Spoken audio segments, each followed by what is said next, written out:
Hello folks, this is Nathan and we're in the commentary Corinthians by Rushdoony and the 23rd chapter, Paul's ministry. So let's bomb on like a couple of mad lads. 23. Paul's ministry. 1 Corinthians chapter 9 verses 15 to 27. But I have used none of these things, neither have I written these things, that it should be done, that it should be so done. That it should be so done.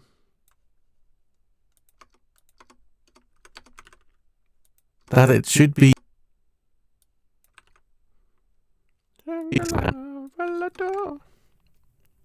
But I have used none of these things, neither have I written these things that it should be.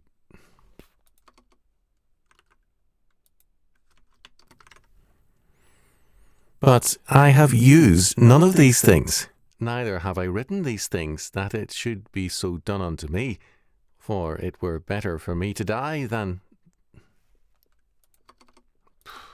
Just very taxing. I'll have to say. Things. Neither have I written these things that it should be so done unto me, for it were better for me to die than that any man should make my glorying void. For though I preach the gospel, I have nothing to glory of, for necessity is laid upon me. Yea, woe is unto me if I preach not the gospel. For if I do this thing willingly, I have a reward. But if against my will, a dispensation of the gospel is committed unto me. What is my reward then? Verily that, when I preach the gospel, I may make the gospel of Christ without charge, that I abuse not my power in the gospel. For though I be free from all men, yet have I made myself servant unto all, that I might gain the more. And unto the Jews I became as a Jew, that I might gain the Jews. To them that are under the law, as under the law, that I might gain them.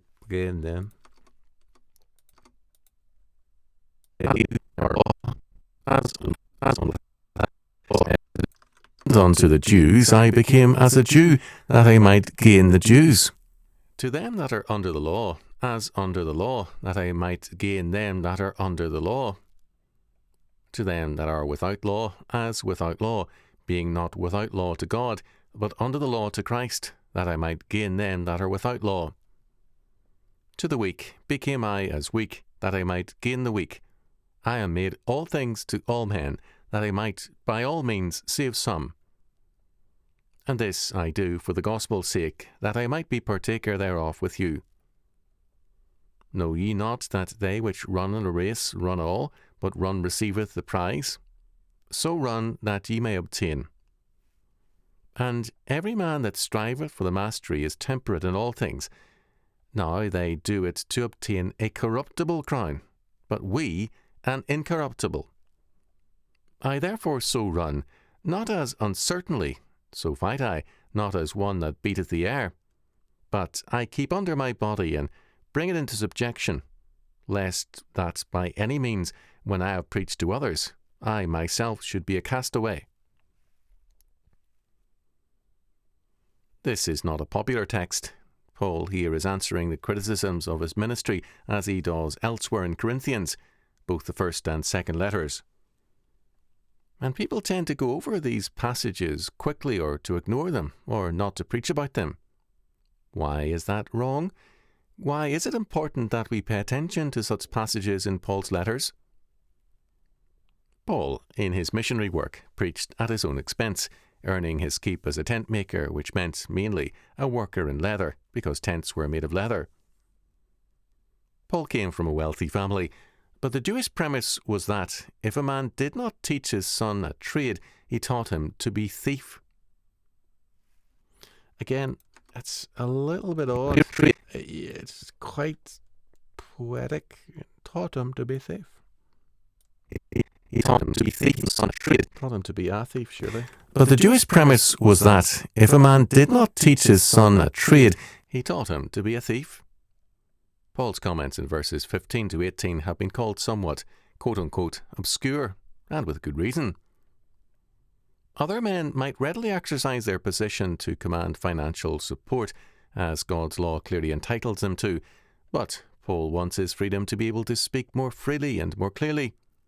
He glories in his independence from them because it enables him to speak and teach more freely. Verse 15. Paul claims no credit for foregoing pay. He could do nothing else, given his convictions. His call to the ministry required this of him. Verse 16. Paul does not tell us precisely why this is so, nor is he under any obligation to do so. His call is so powerful a one that he was impelled to be under no command from men, only from the Lord. Verses 16 and 17. God's judgment would overwhelm him if he...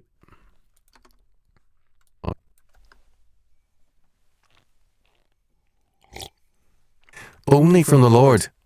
Verses 16 and 17. God's judgment would overwhelm him if he did not preach, and he therefore wasted no accountability to anyone other than Jesus Christ. Verse 18.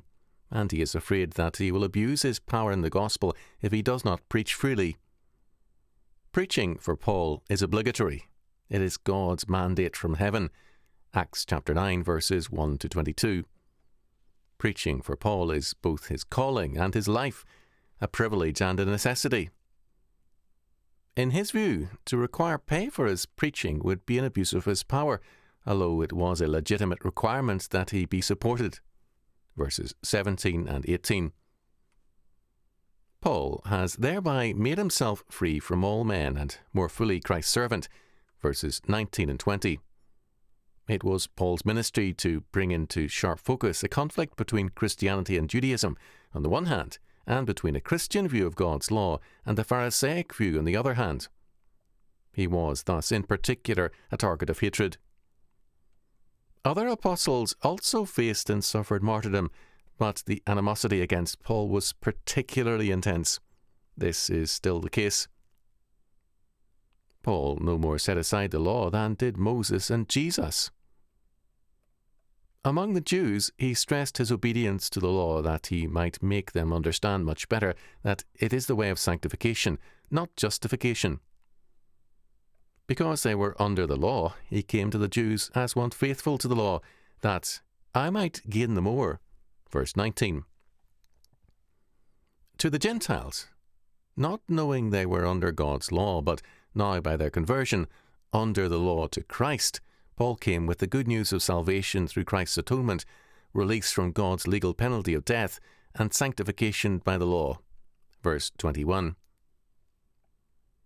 Paul realistically approached Jews and Gentiles in terms of their backgrounds of understanding and ignorance of sin and grace. His desire to save all governed him. Verse 22. He does this for the gospel's sake, in order to share the privileges of grace with them. Verse 23. In the Grecian athletic races, only one man won the prize among the several runners in the race. Paul urges them to run as men striving for a single prize. Verse 24. He wants none to meander in as though, because salvation is all of grace, no works are required. James chapter 2 verses 4 to 6. Such an attitude sows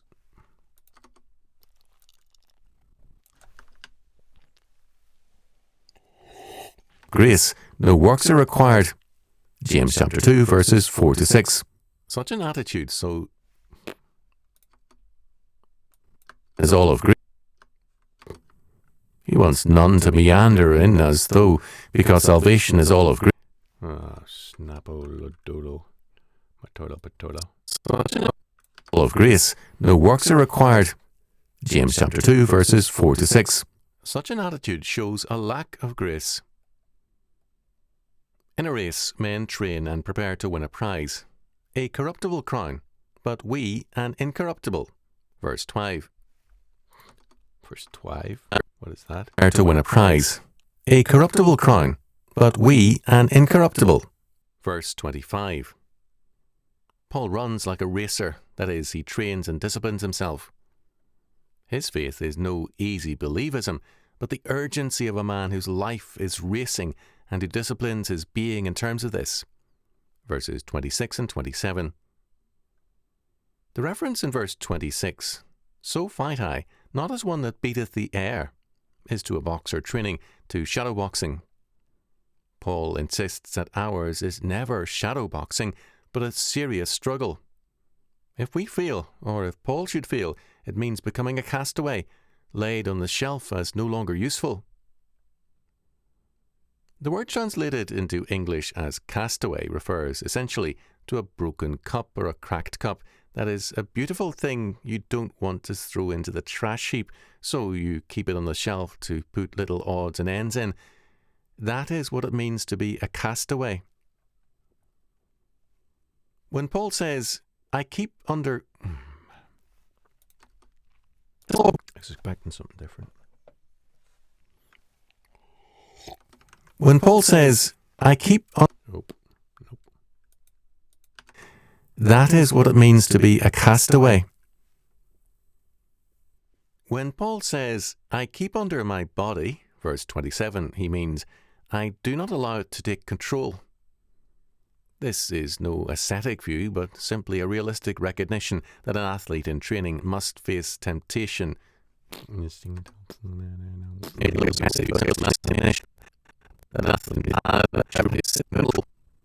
Verse 27, he means, I do not allow it to take control.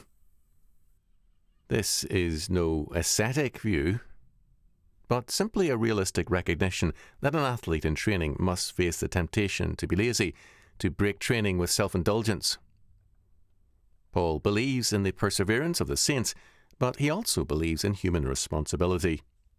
A man who holds that, because he is saved in Christ, he can be self-indulgent and fear neither judgment nor hell, knows nothing about the faith.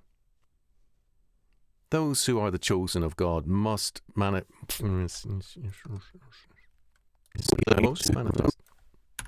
Nope. There we go. Fear neither judgment nor hell, knows nothing about the faith. Those who are the chosen of God most manifest consistency of faith in life, and their zeal is a constantly renewed one.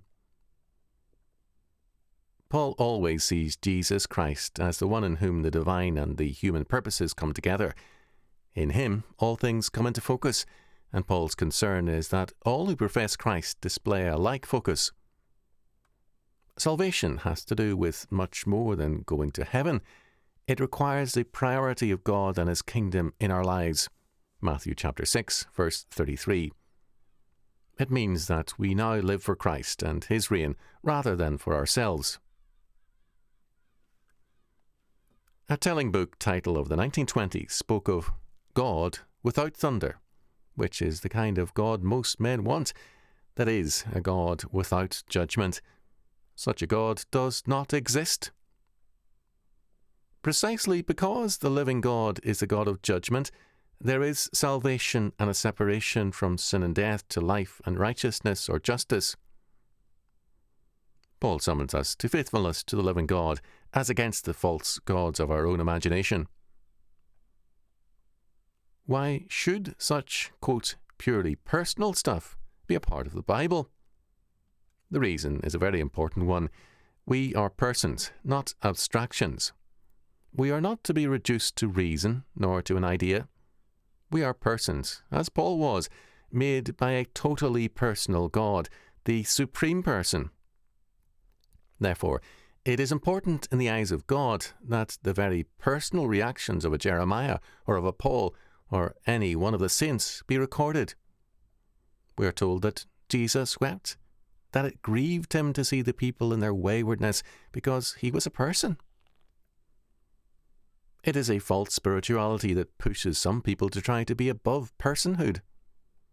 This is why passages like this occur throughout the Bible.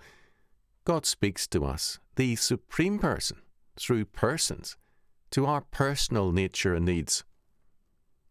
We cannot transcend personality, and it is an ancient Greek ideal to think so. We are persons, not abstractions. We are not to be reduced to reason or to an idea.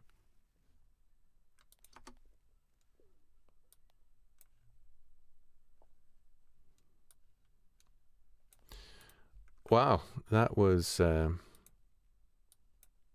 tricky in parts, but yeah, there are a few errors, all right, you know.